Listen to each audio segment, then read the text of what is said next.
massive, massive thank you. I just want to take this opportunity to thank you, for all the feedback and support on the book. The launch has been unbelievable. The reviews have been epic. If you've not already grabbed your copy, hit the link below now to get yours. Trust me, you will not regret it. It is epic and it's more valuable than most courses, masterminds, and mentorship. So can't wait to get more and more feedback, get more and more people reading it and getting results from Rent to Rent 2.0.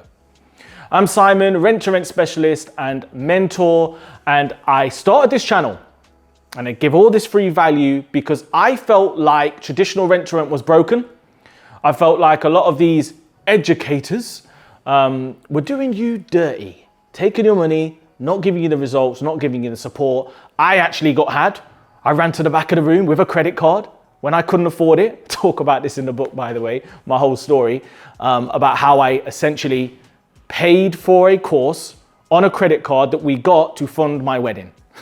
So you'll be able to check that out in the book.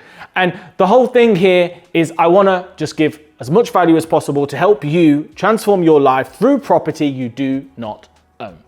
Now, I decided to compile some secrets from the book, and today I want to talk about break-even points. In other words, how much you should invest in your rent-to-rent properties. And I've got a formula that I use in Rent to Rent 2.0, which never ever fails me.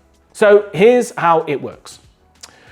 Usually, what people talk about in traditional rent-to-rent is breaking even within 6 months perhaps, and that's all well and good. But I realized they're actually missing something here. That's not right. And the reason that's not right is because all investments in rent-to-rent deals are not equal. So what I've done is I've created a formula that allows you to fine-tune this to make more deals work. And think about it. If more deals work, that means more cash flow, and that means you can get to your goal way, way faster. Sounds good. Perfect. Stay tuned. Subscribe. All that good stuff. So here we go. So rather than just looking at this in a linear fashion, how about we split the property investment into two? Over here, we have the property investment. In other words, the amount of money you invest in the property that you will never get back. Let's call this carpets that are fitted, blinds, painting and decorating. This money you invest in the property that you don't own and you will never get this back. The second type of investment I call company assets. These are the things that you buy which belong to you. And if ever you was to walk away from the deal or the deal was to expire, these would be your property company assets that you could either move to another unit or, if needed, sell. And this has been happening to me quite a lot lately because I've been exiting from certain deals and I've been getting good money for furniture, or I've just moved it into my storage so I'm ready for my next deal. So here I'm talking about furniture and also appliances. I've got tons of TVs across my portfolio. I could set up a TV store if I needed. But yeah, so on this side, we've got the property investment. On this side, we've got the company asset. So what do we do next? Well, let's say you've got a deal and let's say you need to invest £3,000 into the property, carpets, painting, and £3,000 in the furniture, which will become company assets. And let's say you've got a deal that can generate you £1,000 a month on an average month. That would mean if you take that whole amount of money, 6,000, 3 there, 6, and you divide that by the £1,000 cash flow, you break even within 6 months, which is cool in terms of traditional rent to rent.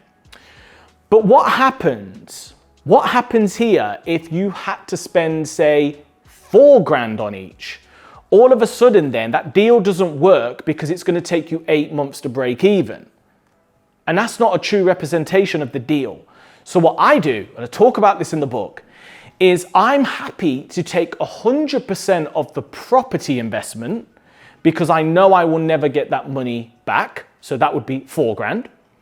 But I only need to take into consideration 50% of the company assets because my assumption is if I was to exit, this furniture would probably depreciate by 50% and I'd be able to sell it or get value to the sum of £2,000. So in reality, I've got 4 grand over here and only 2 grand here, which means all of a sudden the deal still breaks even in 6 months. And I found that to be a game changer for me because it makes so many more deals work. And also, when I'm calculating my figures on how I can scale my business and how I can cash flow it and how my mindset is in terms of the accountancy and the figures, which is really important, by the way. This is a property business. It was a game changer. So try it on your next deal. Absolute game changer. And as long as you break even within that 6 months, you are smashing it. Now, I know what you're thinking. What happens if you still use that formula and you don't break even for 9 months? Well, my ethos here is if it's going to take you 9 months to break even and you've got the property for a year or 2, probably not going to be the best deal because not much time to break even. If, on the other hand, you've got the property for 5 years, you're fine, okay? But optimum is 6 months. So use the formula and check it out. So this is just one of the many formulas and concepts I talk about in the book. If you want to get involved, hit the link below to get your copy of the book right now. I'd really, really appreciate your support.